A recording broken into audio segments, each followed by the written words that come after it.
The fleet came out of fold space at the edge of the Sol system like a fist unclenching. 4,217 ships. The number was precise because Fleet Sovereign Drax liked precision.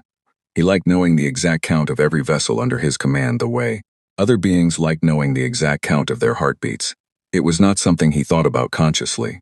It was simply always there, running in the background, a quiet hum of certainty. 4,217. Enough firepower to crack a moon. Enough troop carriers to occupy 3 planets simultaneously. Enough supply ships to keep the whole machine fed and moving for 6 standard years. Without resupply, it was by almost any measure anyone in 6-star systems cared to apply too much for one dead world. Drax knew that. His admirals knew that. The junior officers who served on the bridge of his flagship, the Sovereign's Reach, knew that too, though they were too new to say it out loud. You didn't tell the Fleet Sovereign that he'd brought a mountain to kill a mouse. Not on your first campaign, not on your second either. But the math was plain. The Sol system had gone quiet 31 years ago. Before that, the humans, the species that called the third planet home, had been loud, embarrassingly loud. They'd been broadcasting electromagnetic signals into deep space for over a century, before the Voth even noticed, filling the dark with their radio waves and their television signals, and their deep space probes, all of it rattling outward like noise from a bad neighborhood.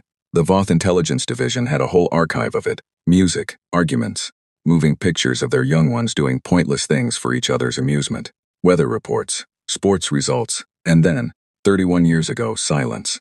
The leading theory among Voth analysts was self-destruction. Humans had a documented history of it.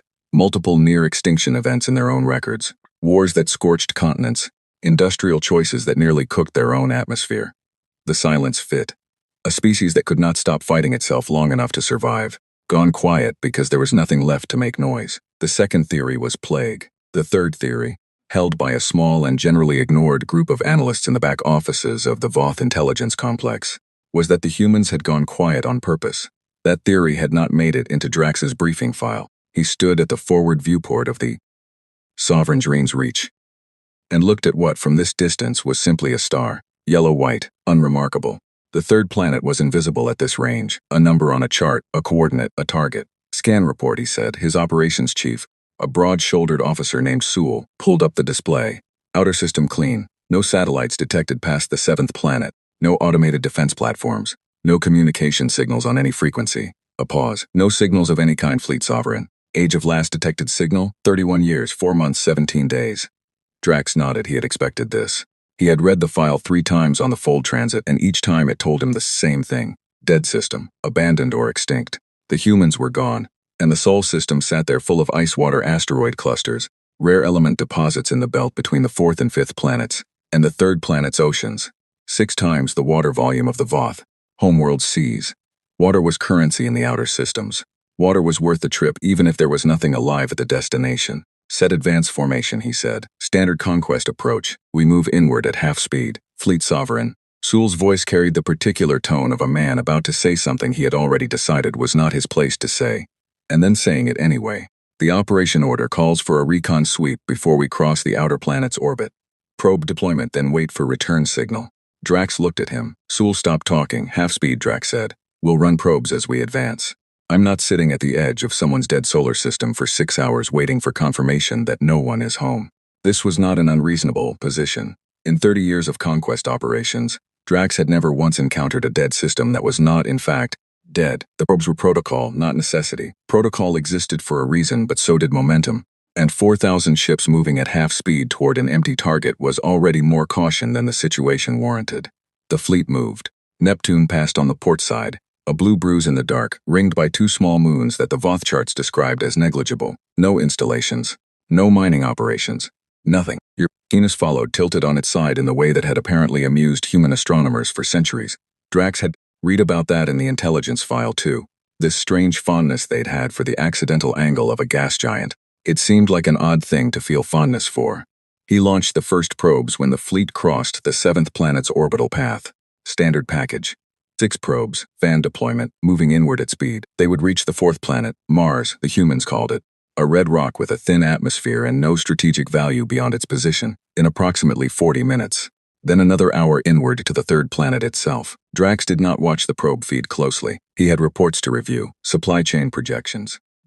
occupation planning documents that his staff had prepared for the third planet, though most of those were contingency frameworks for a world that might have nothing left alive on it.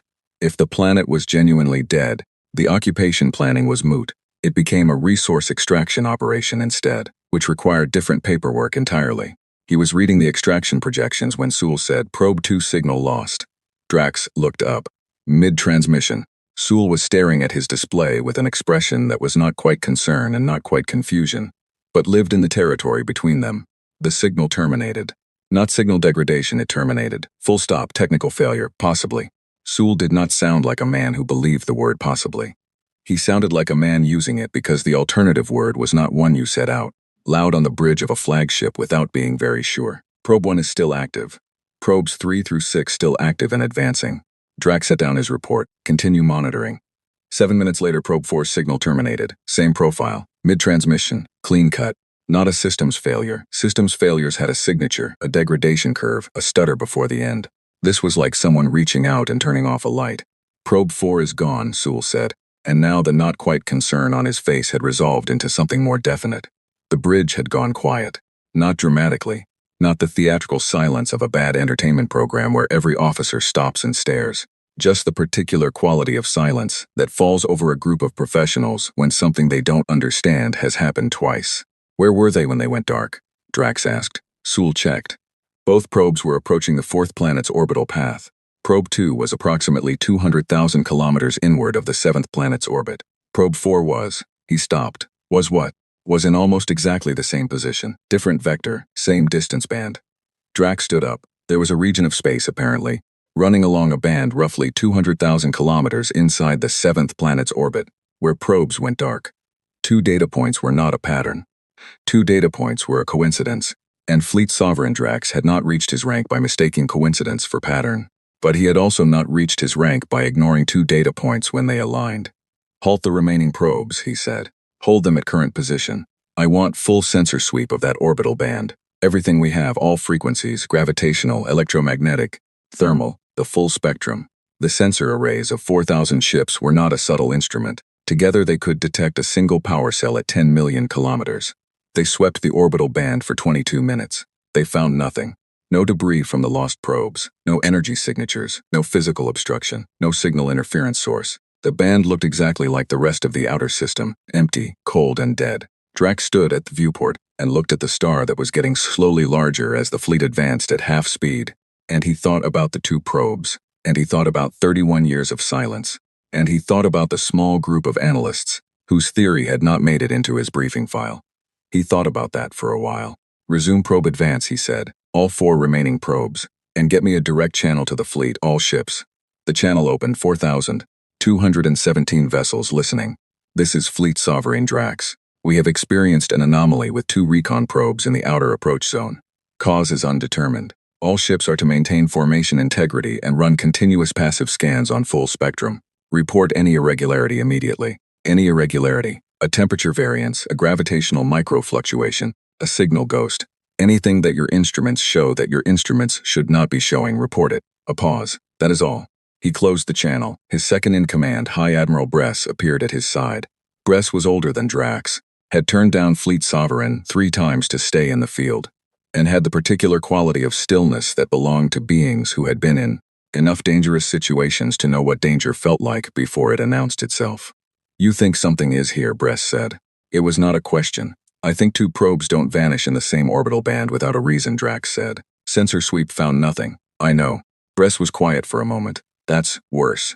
Drax did not answer, because Bress was right and there was nothing useful to add to a true statement. The remaining probes advanced. Probe 1 reached the 200,000 kilometer band, past the 7th planet's orbit, and crossed it without incident. Probe 3 crossed it. Probes 5 and 6 crossed it. All 4 probes continued inward, steady and transmitting.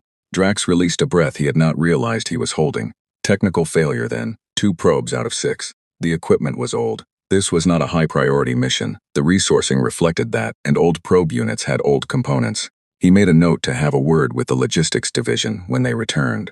Sending 4,000 ships into a system and equipping them with probe units that failed at a rate of 30% was not acceptable. The probes moved toward Mars. The fleet moved with them, slow and vast and bristling. Probe 1 reached the Mars orbital path first. Its camera array swept the planet, rust red as advertised, cratered and cold, the thin atmosphere showing as a faint haze at the rim of the planet in the probe's imaging. Olympus Mons was visible, the enormous dead volcano that the humans had apparently been very proud of. Some of their old broadcasts had mentioned it. Nothing else. No lights on the surface, no orbital installations, no satellites. The planet looked the way the planet was supposed to look, old and empty and done.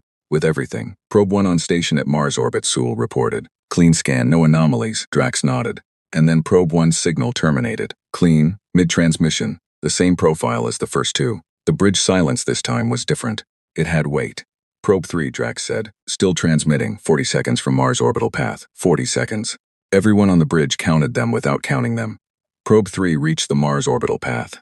For 11 seconds, it transmitted clean data. The surface of Mars in steady detail, the thin sky, the old volcano, the rust and the rock and the nothing. Then it was gone. Drax did not move. He stood at the viewport and looked at the star ahead, and felt something he had not felt in 30 years of conquest operations moving up his spine. He knew the feeling. He had felt it twice before, in situations that had later taught him that the feeling was not weakness. It was information. The feeling was, something is wrong in a way I do not yet understand. Probe 5, he said. His voice was even. Redirect. Hold it at the Mars orbital approach. Do not cross the line. Understood. Probe 6. Same. Hold position. Fleet Sovereign Breath said quietly. I know, Drax said. 4 probes gone. Each one going dark at a boundary. First the outer band, now the Mars orbital line. Something was sitting at these lines. Something that their sensor sweep of 4,000 ships had not found. Something that could reach out and touch a probe in transit and leave no trace, no debris, no energy signature, nothing.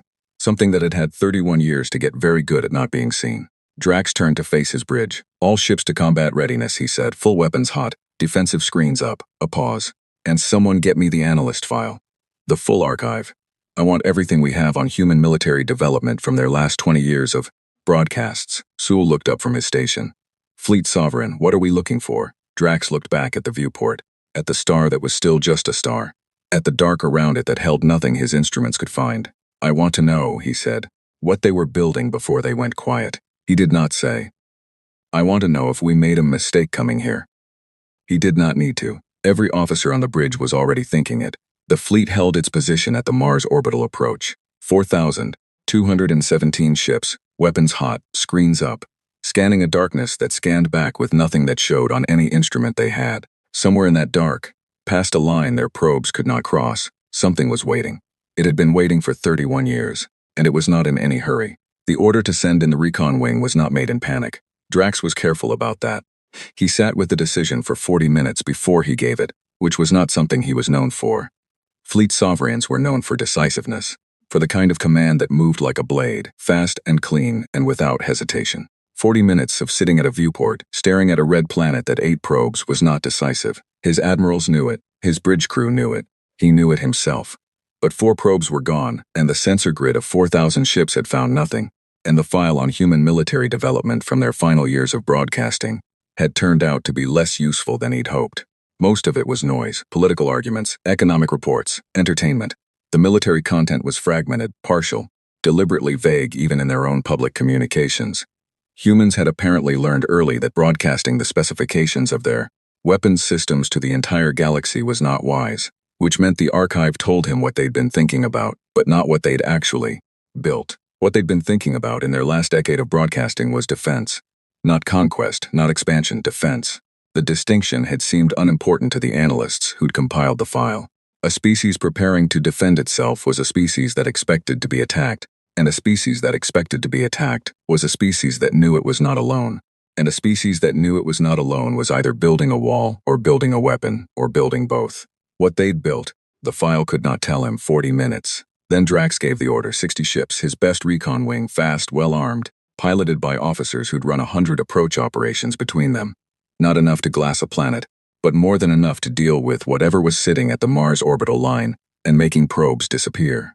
60 ships could handle a defense platform, a minefield, a hidden installation. 60 ships were, by any standard calculation, serious. Wing Commander Subblade Vex took the assignment without comment, which was how Drax knew she was the right choice. Officers who asked questions before a recon run were officers who were already looking for reasons to come back early. Vex had never come back early. He watched her wing peel away from the main formation, 60 ships tightening into a spearhead, moving toward Mars at three-quarter speed, aggressive enough to be decisive and careful enough to be alive. Maintain open channel with the wing, he told Sewell. Channel open. The wing moved. Drax watched the formation on the tactical display, 60 points of light closing the distance to the red smear of Mars in the display's scale. Around him the main fleet held position, 4,000 ships running hot in the dark, waiting. Vex's voice came over the channel, clipped and professional. Wing at outer approach, scans negative, nothing on any band. Understood, Sewell said, moving to mid-approach. Still negative.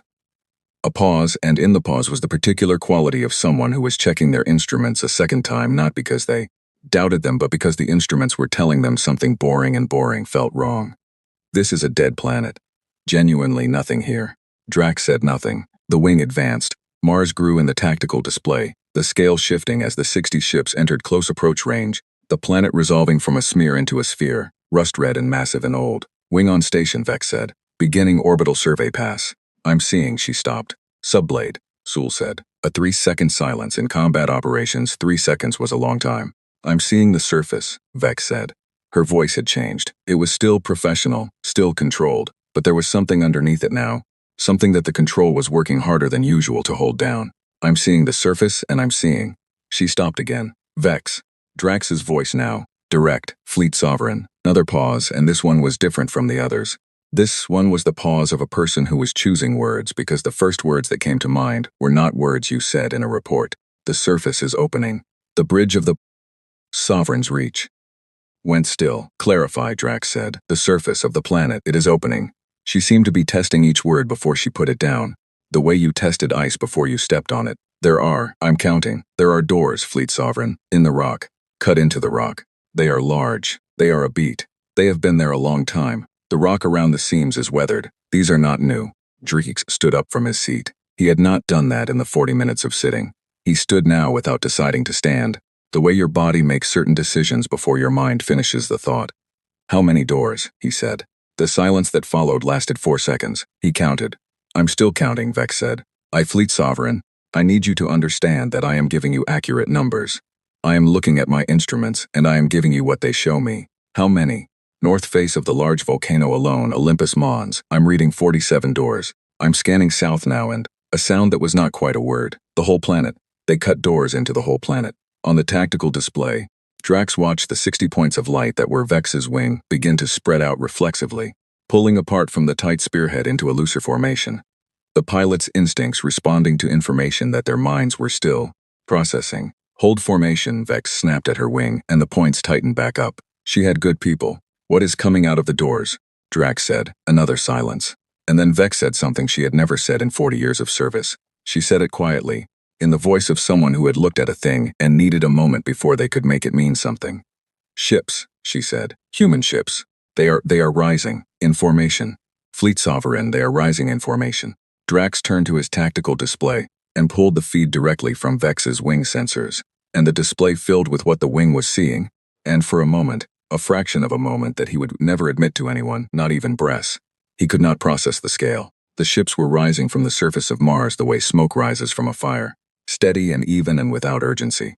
Each one came up through its door and took position in the space above the planet, and the position it took was not random. They were slotting into a formation the way components slot into a machine, each one knowing its place, each one moving with the precision of something that had rehearsed this moment so many times the rehearsal had become instinct. They were not small ships. Some of them were larger than anything in Drax's fleet. Not most of them. Most of them were comparable in size to his mid-range combat vessels.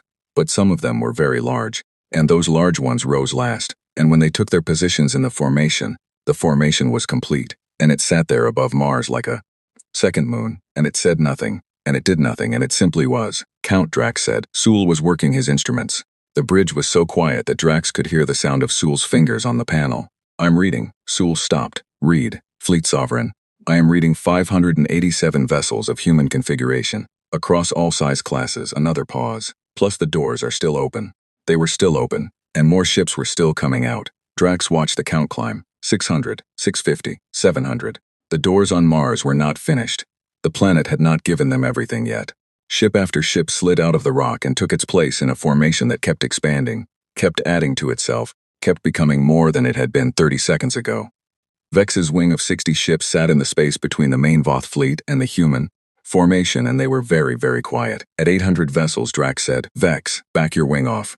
Hold at 10,000 kilometers from the human formation." "Moving now," Vex said, and her voice was steady again, which Drax respected, because nothing about what she was looking at warranted a steady voice. The human ships did not move when the wing pulled back. They held their formation above Mars, and they did not advance, and they did not speak, and they did not do anything except exist in a way that was getting harder to look at directly. 900 ships, fleet, sovereign, Bress said at his side. "I see it. The construction time for vessels of these specifications. I know. They started before they went silent. I know, Bress." Because that was the part that was hitting him now, not the number. The number was still climbing, and would keep climbing for another few minutes. But the time. The 31 years of silence. The humans had not gone quiet because they were dead. They had not gone quiet because they were afraid. They had gone quiet, and they had put their heads down, and they had built.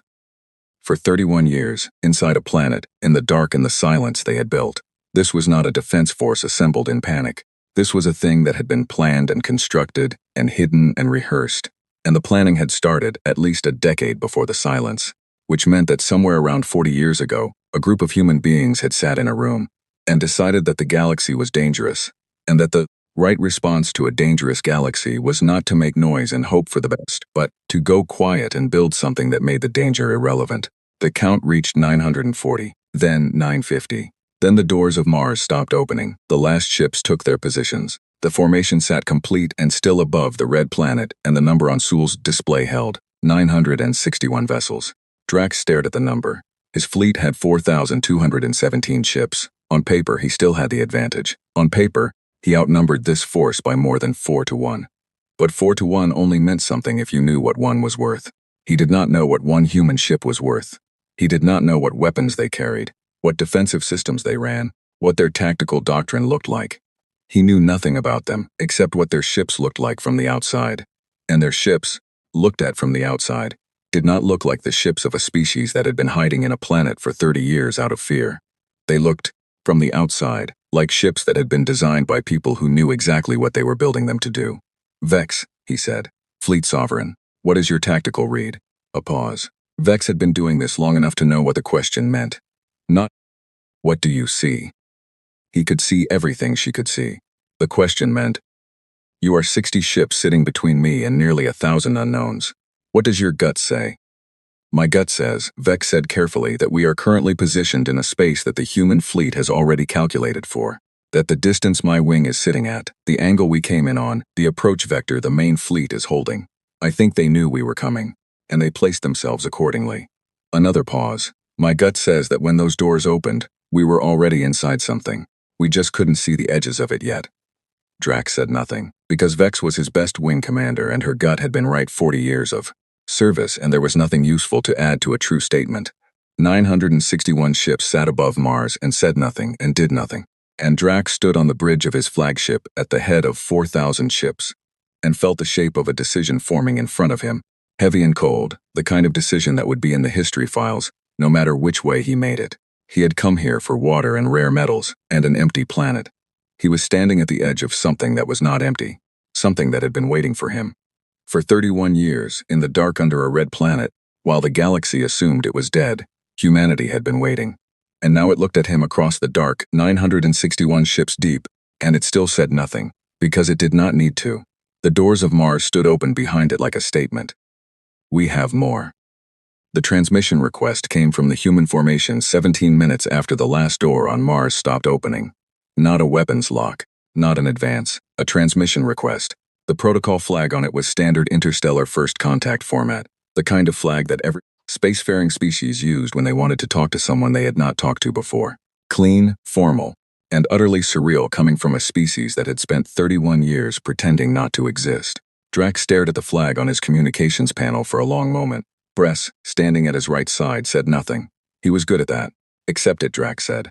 The channel opened. The voice that came through was a woman's voice. It spoke in Voth, not perfectly. There was a slight flatness to the vowels, the accent of someone who had learned the language from recordings rather than from living speakers. But it was clear and fully intelligible, and it did not stumble. She had practiced. Or someone had practiced on her behalf, and she had been handed the result, And either way, the effect was the same. The first thing humanity said to the Voth Armada was said in the Voth's own language. That was a choice. Drax noted it the way you noted a blade being set on the table before negotiations. Not a threat, an indication of preparation. Fleet Sovereign Drax, the voice said. My name is General Yara Chen. I command the Soul Defense Grid. I want to be straightforward with you about several things, and I would prefer if we could do this without anyone dying. I think we both have enough information by now to agree that dying would be a waste of everyone's time. Drax glanced at Sewell, who was running a source trace on the transmission. Sewell looked up and pointed down. The signal was coming from the surface, Mars, underground. She was not on one of those ships. She was in the rock, in whatever installation had built those ships. Watching this from somewhere he could not reach without going through 961 vessels first. General Chen, Drax said. His own Voth was, of course, perfect. You have my attention. Good, she said. Then let me tell you where we are. No preamble, no pleasantries. The flatness in her voice was not rudeness. It was efficiency, the tone of someone who had a great deal to say and had already decided which parts of it mattered. Your fleet is currently positioned at the Mars orbital approach. Roughly 1,200 of your ships have crossed what I'll call the engagement threshold, the Mars orbital line, and a band in the outer system. The remaining 3,000 or so ships are outside that threshold. I want to explain what that distinction means before you make any further movement decisions.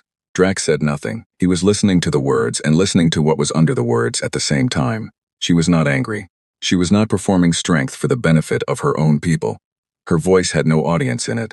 None of the slight inflation that crept into voices when they were being recorded for history.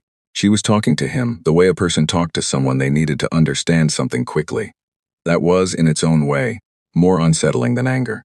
The 1,200 ships inside the threshold, Chen continued, are currently in range of a system we call the Soul Defense Web.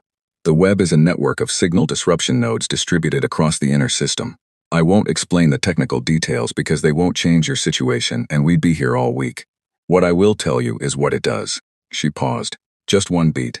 Fleet Sovereign, please ask your operations chief to run a weapons system diagnostic on the ships currently inside the Mars orbital line. Drax looked at Sewell, a slow look, the kind of look that asked a question without asking it. Sewell was already running the diagnostic. His face as the results came back did something complicated. Fleet Sovereign, Sewell said. Tell me. Ships inside the Mars orbital line are. Their weapon systems are. Sewell stopped, started again. Navigation is functioning. Engines are functioning. Life support nominal. Communications functioning. A pause that had weight. Weapon systems across all vessels inside the threshold are reading inactive. The bridge was completely silent. Not damaged, Sewell said, as if this distinction needed to be made clear to himself as much as anyone. Not destroyed. Inactive. The systems are present and intact, but they are not responding to activation commands. 1,193 ships. Drax had not ordered any of them to fire. He had had no reason to order them to fire. But the knowledge that he could not order them to fire, if he wanted to, that the option had been removed without his knowledge, without a shot, without a single visible action from the human formation that still sat above Mars saying nothing, he breathed through it. General Chen, he said. His voice was even. He was proud of how even it was. You have my full attention now. I thought I might, she said. And there was something in her voice that was almost, not quite, but almost gentle, not mocking. Something more like the tone of a person who had imagined this conversation many times and was finding the reality of it exhausting in a way they had expected. I want to be clear about something. This is not an attack. The web is a defensive system. It does not destroy ships. It does not harm personnel. It removes offensive capability from vessels that are inside a defined perimeter. The distinction matters to me, so I'm telling you. Defensive, Drax said. Yes. You have disabled 1,200 warships. I have removed their weapons capability, yes. Their crews are fine. Their ships are intact. If your fleet withdraws past the outer threshold, I will deactivate the web and your weapons will restore. Everything goes back to the way it was. A pause. I want you to have a clear picture of your options before we continue this conversation. Drax turned to Bress. Bress had the look of a man who was doing math. Old, experienced math. The kind that didn't need a panel to run. The kind that ran in the back of your mind over decades of campaign operations and came back with answers that fit on one line. Bress said very quietly. 1,200 ships can't fire. 3,000 ships outside the threshold can, if he calls them in. They enter the web's range, Drax said. Yes. And then we have 4,000 ships that can't fire. Bress said nothing because there was nothing to say. Drax turned back to the communications panel. General Chen, he said. You said you wanted to be straightforward. I'll ask you a direct question and I expect a direct answer. That's a reasonable expectation, she said. How far does this web extend? A pause. 3 seconds. Far enough, she said. It was not an evasion. It was a precise answer. It told him exactly what she needed it to tell him. That the boundary of the web was not a fixed line he could calculate and exploit. That the web was larger than the Mars orbital threshold, and that she was not going to give him the specifications he would need to find its edge. It told him, in 2 words, that there was no tactical solution to the web available to him from outside. He had brought 4,000 ships to a system that had spent 31 years building a cage, and he was already partially inside it. I want to understand something, Drax said. He kept his voice measured. A conversation, not a negotiation, not yet. You've been silent for 31 years. Your people went dark. The whole galaxy assumed you were gone. You spent that time building this. A gesture at the tactical display, at the 900 ships and the web and the dead system that was not dead. Why? The pause this time was longer. 5 seconds. He got the impression she was deciding not what to say but how much to say. Because we were watching, she said. For 31 years we were watching. We know what's out there. We know what the Voth have done to 12 other systems. We know what the hegemony did to the Teresi. We know what happens to species that make noise before they're ready. The flatness in her voice stayed flat, but underneath it was something that had been carried a long time. We decided to be ready first.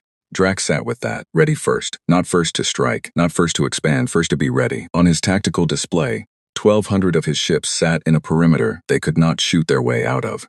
961 human vessels held their positions above Mars, unhurried, unmoving, and somewhere beneath the surface of the red planet, in an installation that had been carved into the rock over decades, a woman who had spent her career preparing for this specific morning sat at a channel and waited for him to understand his situation. What is it you want? Drax said. Right now, Chen said. I want you to hold your position and not call your outer fleet forward. That's all. I want 30 minutes. A beat. After 30 minutes, you'll have enough information to make a real decision. And I want you to make a real decision, Fleet Sovereign. Not a panicked one. Not a proud one. A real one. Drax looked at the display. At the numbers. At the 1,200 ships sitting blind and the 3,000 sitting outside and the 961 sitting still and the doors of Mars standing open behind them. You have 30 minutes, he said. Thank you, she said. The channel stayed open. She had not closed it. Drax turned to his bridge crew, who had been standing in the particular stillness of people, who had understood every word of a conversation in a language they didn't speak, and were waiting to be told what it meant. Status on outer fleet, he said. Holding at threshold, Sewell said. All ships on combat ready, awaiting orders. Hold them there. Drax moved to his tactical station and pulled up the full system display, the whole Sol system. All the way from the outer planets in, the web's known boundary, the human formation, the human installation inside Mars. He stared at it. Bress appeared beside him. She's not wrong about the 30 minutes, Bress said. No, if you call the outer fleet in, I know. 4,000 ships inside a web we can't map, with no weapons capability. Bress was quiet for a moment. Against 961 vessels whose specifications we do not have. Drax said nothing. She offered withdrawal, Bress said. Weapons restore on withdrawal, she offered it once. Yes, they stood side by side looking at the display. Somewhere in the display, in the space around Mars, in the dark between the planets, the Sol defense web was sitting in its invisibility and doing its work on 1,200 warships, and the number of people in the galaxy who had known it existed before this morning was apparently very small, and all of them were human, and they had kept that secret for 31 years. Drax thought about that, about the discipline it took, the patience, the silence. He thought about his briefing file with its theories about why the humans had gone quiet, self-destruction, plague, and in the back offices unread, the third theory. He thought about the analyst who had written that third theory, and whether they were still alive, and whether, if they were somewhere right now in the quiet of their back office, with the particular expression of someone who had been right for 31 years, and was only now finding out they were right. Fleet Sovereign, Sewell said. We have 28 minutes remaining. Drax straightened up. He looked at the display one more time, at the numbers, at the shape of the thing he was standing inside. Get me the full weapons diagnostic on every ship inside the threshold, he said. I want to know exactly what we have and what we don't have. I want the outer fleet commanders on a closed channel, not general broadcast, closed channel only. I don't want this conversation on open comms. Understood. And someone find me everything we have on the Sol defense web. He moved back toward the viewport. I want to know if anyone in the galaxy has ever heard of it before today. He already knew the answer, but he wanted to see it confirmed in writing. The answer, when it came back 4 minutes later, was exactly what he expected. Nothing. No record, no intelligence, no rumors, no mentions in any Voth archive, any shared intelligence treaty database. any intercepted communication from any spacefaring species in the last 31 years. The humans had built it and told no one. For 31 years, in the silence, they had built the thing that was currently holding 1,200 of his ships in a fist they couldn't feel, and not a single signal about it had leaked into the galaxy's noise, not one. He stood at the viewport and looked at the yellow-white star ahead of him, and thought about the kind of people who could do that, who could take an entire civilization off the air and put it to work on a single, secret, long project and hold that secret for 3 decades against every natural human tendency to be loud, to share, to broadcast, to tell someone what you'd made. The kind of people who could do that were not the kind of people you found in his briefing file. He had 24 minutes left, and for the first time in 30 years of conquest operations, Fleet Sovereign Drax used them to think. The 30 minutes passed. Chen did not fill them. She left the channel open and said nothing, which was either courtesy or a form of pressure so refined it barely felt like pressure at all.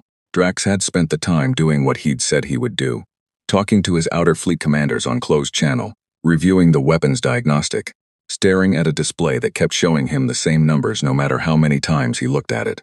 The numbers did not improve. When the 30 minutes ended, he opened the channel. General Chen, Fleet Sovereign. Her voice came back immediately. She had been waiting. Have you made a decision? I have a question first, he said. Go ahead. The web, he kept his voice level. You said it's a defensive system, that it removes weapons capability without causing damage. He paused. I want to know if that's the full extent of it. If there are other capabilities you haven't described. A silence. Longer than her previous ones. That's a fair question, she said. And I'll answer it honestly. The web is one part of the Soul Defense Grid. It's not the only part. Another pause. If you're asking whether I have options beyond disabling weapons, yes, I do. I'd prefer not to use them. I'd strongly prefer not to use them. But they exist, and I think you should know that before you decide anything. Drax looked at Bress. Bress looked back at him, with the face of a man who had already done the math, and did not like the answer. I'm going to call forward 500 ships from my outer fleet, Drax said. Into the threshold, into your web's range. A beat of silence. Fleet Sovereign, Chen said carefully. I'd advise against that. I understand your advice, he said. I'm calling them forward anyway. Another silence, longer. When she spoke again, her voice was the same flat, tired efficiency it had always been. But there was something underneath it now that had not been there before. Not anger. Something that might have been the opposite of anger. A kind of controlled sadness. The feeling of someone watching a thing happen that they had spent years hoping would not happen. All right, she said. I want you to know that what you're about to see is not meant as a demonstration of superiority. It is not meant to humiliate you or frighten you. It is meant to give you accurate information so that you can make a better decision. A pause. That's the only reason. Drax found that he believed her. He wasn't sure what to do with that. He opened the outer fleet channel and gave the order. 500 ships. Fast advance. Into the threshold. On the tactical display, 500 points of light broke from the outer formation and began to move, shaping into a broad wedge as they accelerated, crossing the dark between the outer system and the Mars orbital line with a smooth, terrible momentum of objects that massed as much as small moons. 500 warships, fully armed, because they were outside the web's range when they started moving, their weapons hot and active, their targeting systems running.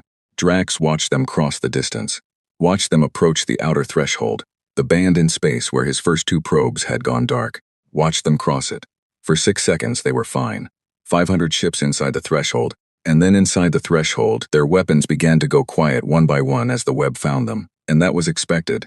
That was the part he already knew, and he watched the weapons diagnostics update on his panel. Inactive, inactive, inactive, rippling down the list of 500 ships like a hand drawing a line through a column of numbers. And then something else happened. It did not happen with a sound. It did not happen with a flash of light or an explosion or any of the things that happened in combat when ships died. It happened in the absolute silence of deep space, which was the only kind of silence there was out here. And what it looked like from the tactical display was simply this. 500 points of light went dark. Not the way a ship went dark when it was destroyed. There was no debris signature, no energy bloom, no shockwave registering on the gravitational sensors.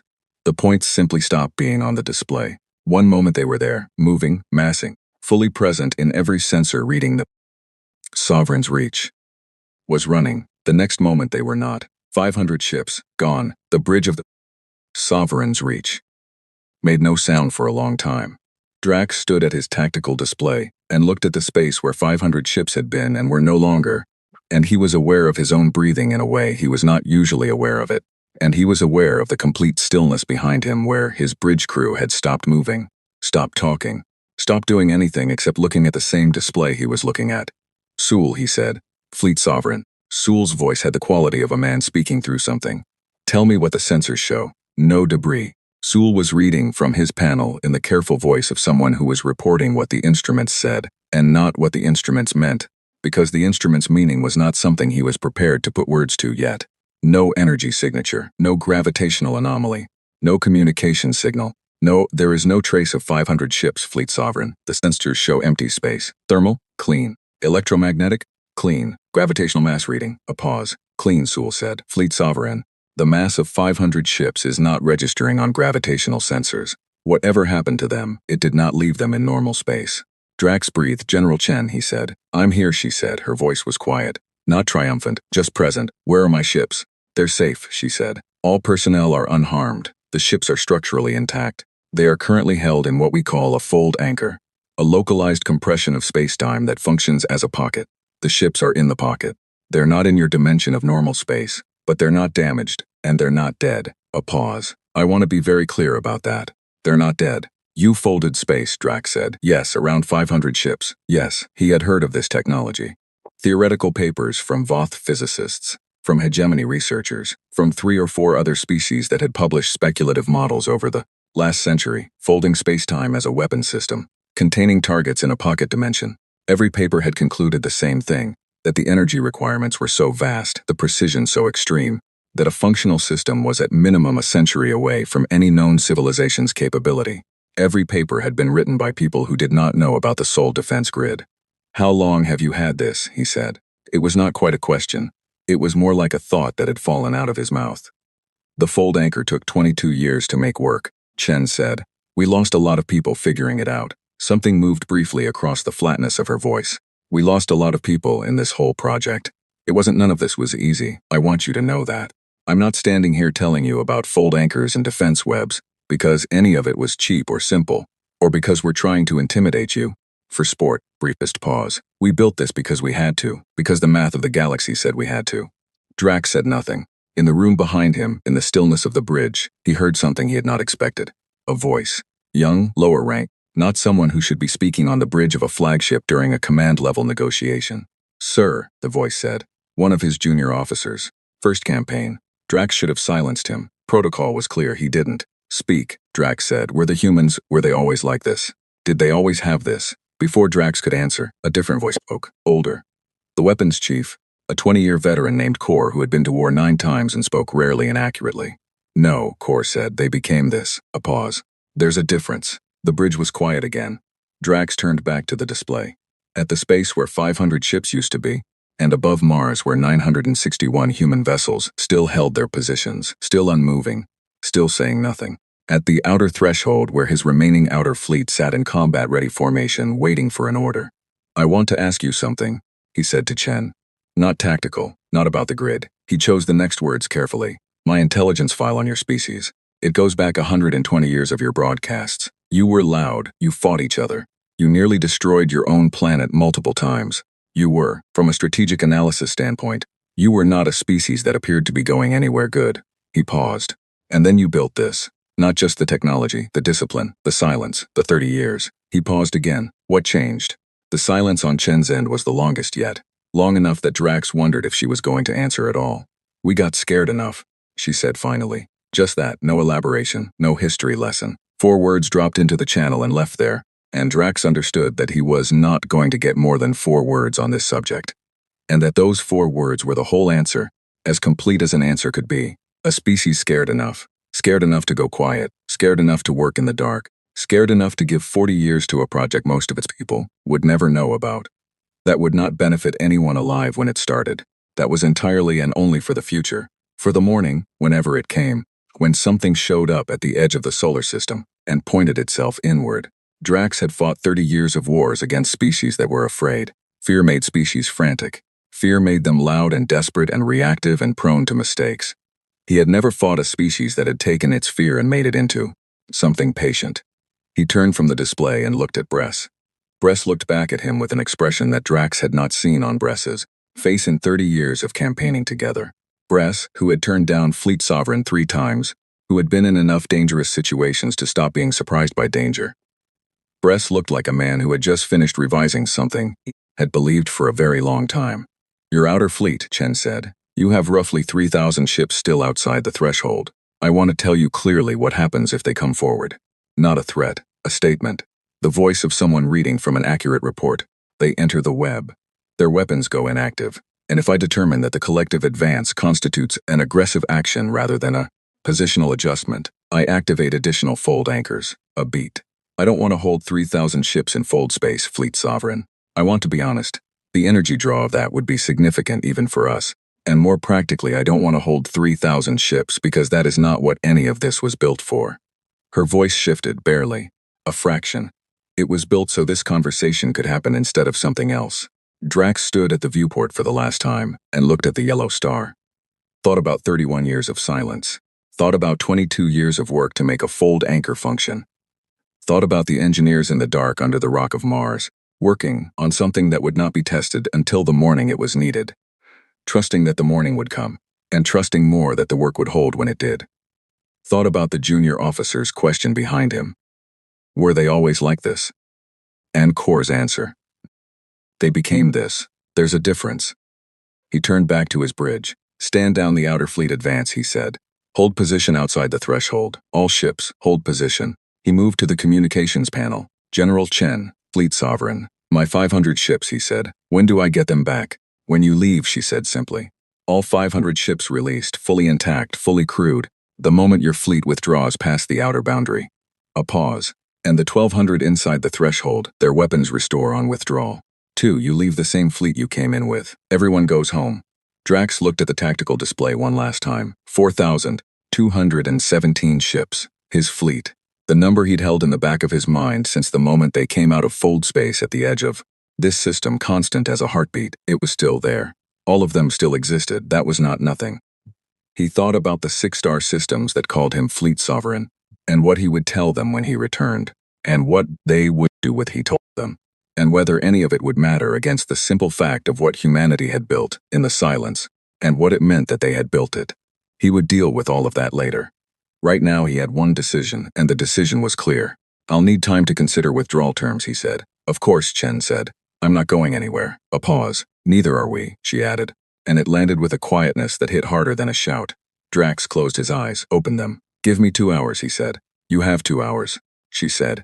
The channel stayed open. She left it open. All the channels, all the time. Nothing to hide, nothing that needed privacy. Because she held 500 of his ships in a pocket of folded space-time, and 1,200 more in a web that turned warships into furniture. And there was nothing he could plan in 2 hours that the Sol defense grid could not answer. And she knew that, and she knew that he knew that. And still she gave him 2 hours, because that was the kind of people they were, the kind that had become this. The 2 hours passed the way long hours pass when there is nothing useful left to do. Slowly, and with the particular quality of time that has already been decided but has not yet caught up to itself. Drax spent them the way he said he would, thinking. He pulled every file he had, not just the intelligence archive on humanity. He'd read that twice already and it had stopped being useful. He pulled the tactical assessments from his fleet commanders, the engineering reports on the weapons systems that had gone quiet inside the web, the preliminary analysis from his science division on what the fold anchor might mean, in terms of the physical principles behind it. He read all of it. He read the parts that confirmed what he already knew, and the parts that told him things he hadn't known.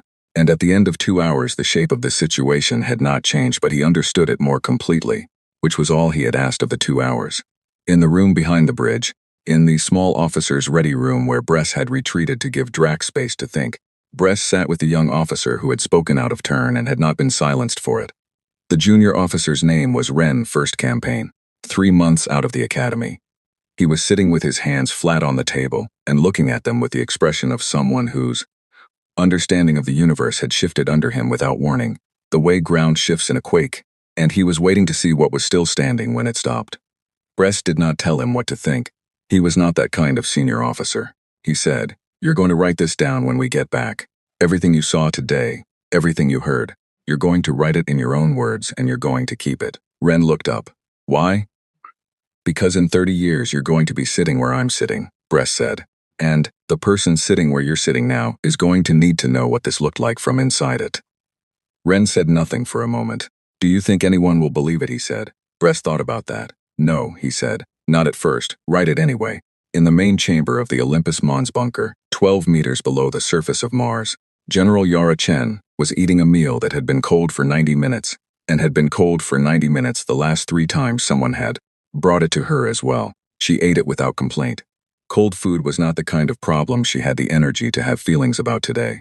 Around her, the bunker operated at the particular frequency of controlled intensity, not panic, never panic.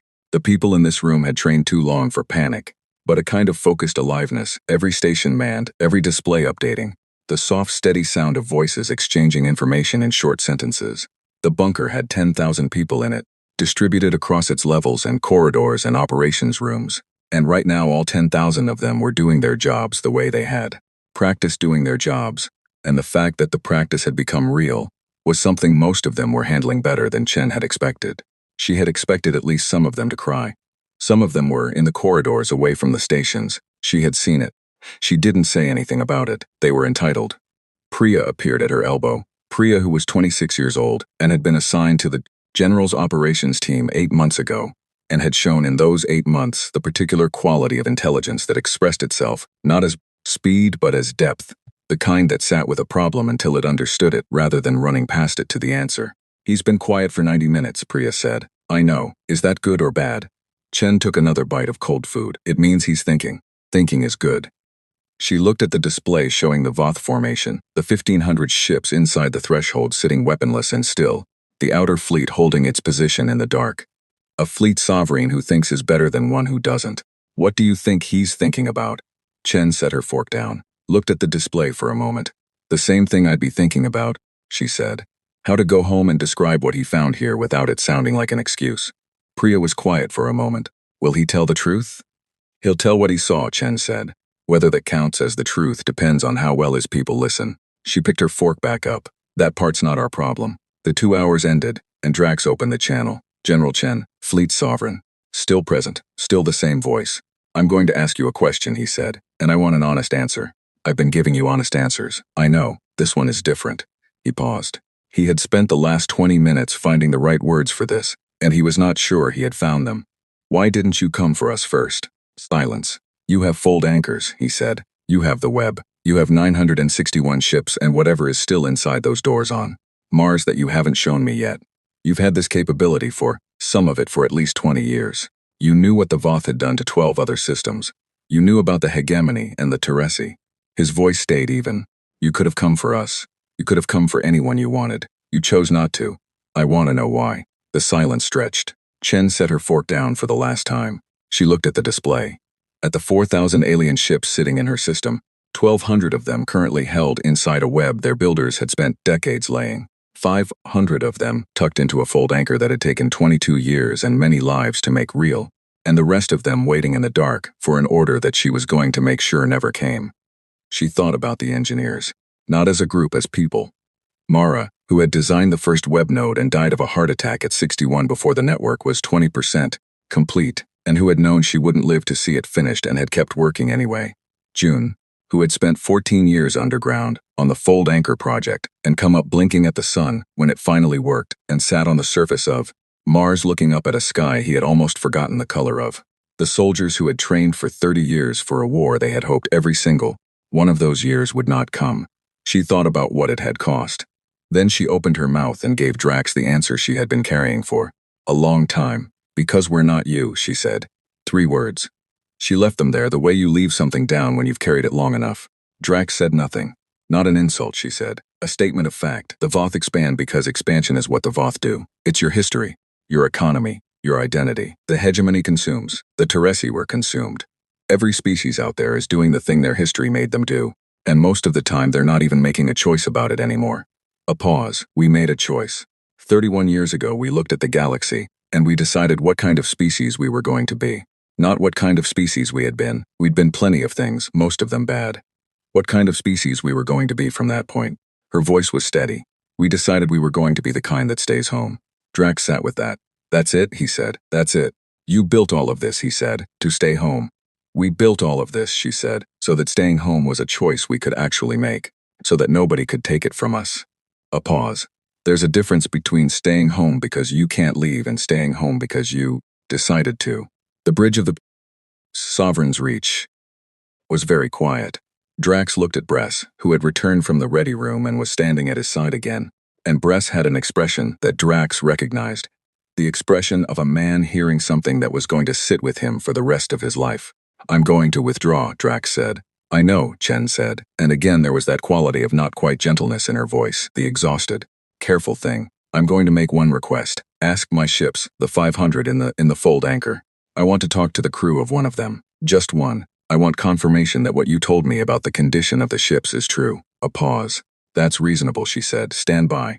30 seconds. Then a new voice on the channel, male, slightly shaken, but present and clearly functional, speaking in Voth with a strong accent.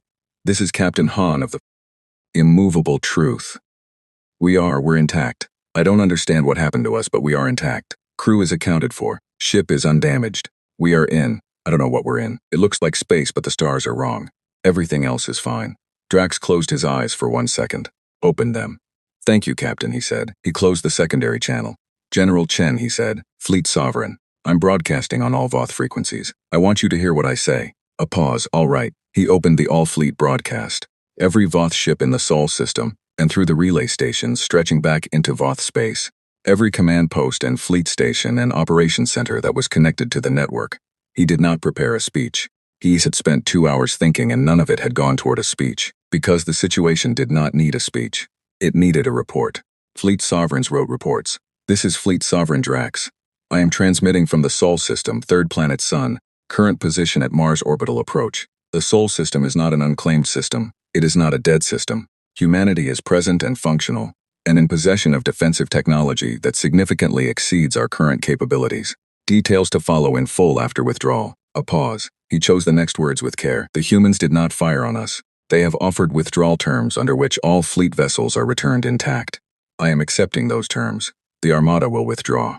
He paused one final time. Do not come here. That is not a recommendation. It is information. Do with it what you will. He closed the broadcast. The channel back to Chen was still open, she said. Thank you for the broadcast. It was accurate, he said. I know. A pause. Fleet Sovereign, one more thing. Yes. The hegemony is going to hear that broadcast. So is everyone else connected to the relay network. I don't know what they'll do with it. Her voice was not asking for anything. It was not making a threat. It was the voice of someone sharing information they thought was relevant. We're ready for whoever comes. I want you to know that. Not to frighten you. To give you something accurate to put in your report. Drax looked at his tactical display one final time.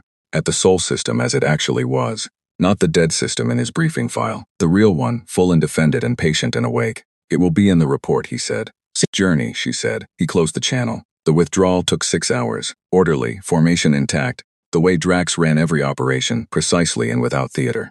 As each segment of the fleet crossed back past the outer threshold, the weapons, systems on the ships inside the web came back online one by one, and when the last interfleet vessel crossed the line, the web released its hold and the diagnostics cleared, and then the fold anchor opened and 500 ships fell back into normal space in a cluster at the Mars orbital line.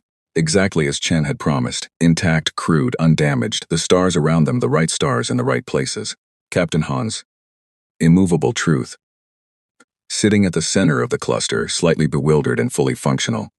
They joined the withdrawal. Drax watched the Sol system shrink on his display from the viewport of the Sovereign's Reach. The yellow star getting smaller, Mars going back to a dot, the human formation above it holding its position until the last Voth ship crossed the outer threshold, and then, because Chen was apparently that kind of person, one of the human ships broke formation briefly and held position at the threshold line, not aggressive, just present, watching them go. Then it turned and rejoined its formation, and the threshold was empty and the Sol system was behind them. He sent one final transmission before they entered fold space for the journey home. He directed it at the surface of Mars, at whatever receiver was in the installation under Olympus Mons, and he composed it alone at his station without Bress or anyone else. In Voth, because that was how this conversation had begun. We came to take a dead world. We found something else. We will report what we found. What the rest of the galaxy does with this information is not my concern. We will not be returning. He read it over once. then added at the end a phrase that did not have an exact translation in any human language, but that the linguists on Earth would spend 3 years debating the rendering of, settling finally on something close to. "We did not know you were home." He sent it. Then he took his fleet into Foldspace and was gone, in the bunker under Olympus Mons, in the main chamber with the displays and the 10,000 people, and the cold food and the soft steady sound of professional voices doing their work. Priya read the final transmission over Chen's shoulder. She read it twice. Then she said, "What do we do now?" Chen stood up, stretched her back. She was 53 years old and had spent a significant portion of those years underground, and the underground had opinions about backs that she had simply chosen to live with. She looked at the display one last time. The Voth drive signatures fading in the outer system getting small, and then the Foldspace signatures as the fleet jumped, and then nothing, clean space, her space. The Sol system as it was supposed to look on her displays, monitored, defended, and quiet. "Now," she said, "we wait for the next one, and we hope the Voth talk loud enough that there isn't one." She turned from the display and headed for the corridor. "And we finish breakfast," she said over her shoulder. "It's been cold for 6 hours and I'm not wasting it." Priya laughed. It sounded a little like crying, but only a little, and only for a second. Then she followed the general down the corridor, past the stations and the personnel and the hum of the system that had held the world, and let the moment pass quietly, and the bunker went on doing what it had always done, being ready, staying ready, going nowhere, home.